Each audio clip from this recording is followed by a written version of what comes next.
അനുദിന വചനവും വിചിന്തനവും.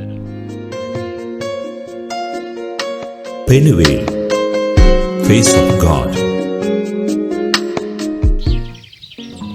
ലൂക്കായുടെ വിശുദ്ധ സുവിശേഷം 4-ാം അധ്യായം 24 മുതൽ 30 വരെയുള്ള തിരുവചനങ്ങൾ.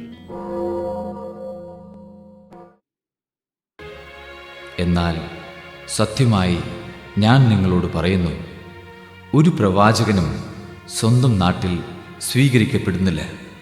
സത്യമായി ഞാൻ നിങ്ങളോട് പറയുന്നു, ഏലിയാ പ്രവാചകന്റെ കാലത്ത് ഇസ്രായേലിൽ അനേകം വിധവകളുണ്ടായിരുന്നു. അന്ന് 3 വർഷവും 6 മാസവും ആകാശം അടയ്ക്കപ്പെടുകയും ഭൂമിയിലെങ്ങും രൂക്ഷമായ ക്ഷാമം ഉണ്ടാവുകയും ചെയ്തു. എന്നാൽ സീദോനിൽ സറപ്തായിലെ ഒരു വിധവയുടെ അടുക്കിലേക്കല്ലാതെ മറ്റാരുടെ അടുക്കിലേക്കും ഏലിയ അയക്കപ്പെട്ടില്ല.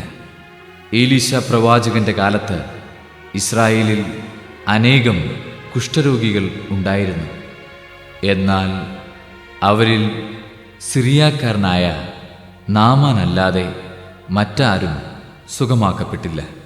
ഇത് കേട്ടപ്പോൾ സിനഗോഗിലുണ്ടായിരുന്ന എല്ലാവരും കോപാകുലരായി.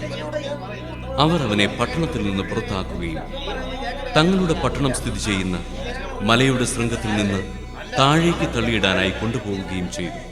എന്നാൽ അവൻ അവരുടെ ഇടയിലൂടെ നടന്ന് അവിടം വിട്ടുപോയി. സുവിശേഷ വിചിന്തനം.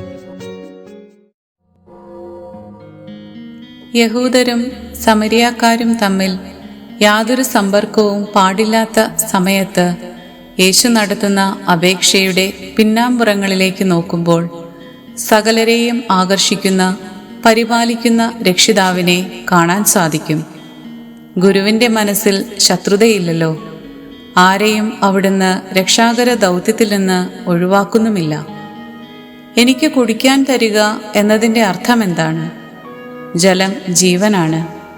നിത്യതയുടെ കവാടം തൊട്ടുമുമ്പ് കാണുന്ന വ്യക്തികൾ ആവശ്യപ്പെടുന്നത് ഒരിറ്റു വെള്ളമാണ്. ജീവസ്രോതസ്സായ കർത്താവിനെ തിരിച്ചറിയുവാനും വറ്റാത്ത സ്രോതസ്സിലേക്ക് തിരിച്ചു വരാനുമുള്ള കൃപയ്ക്കായി നമുക്ക് യാചിക്കാം.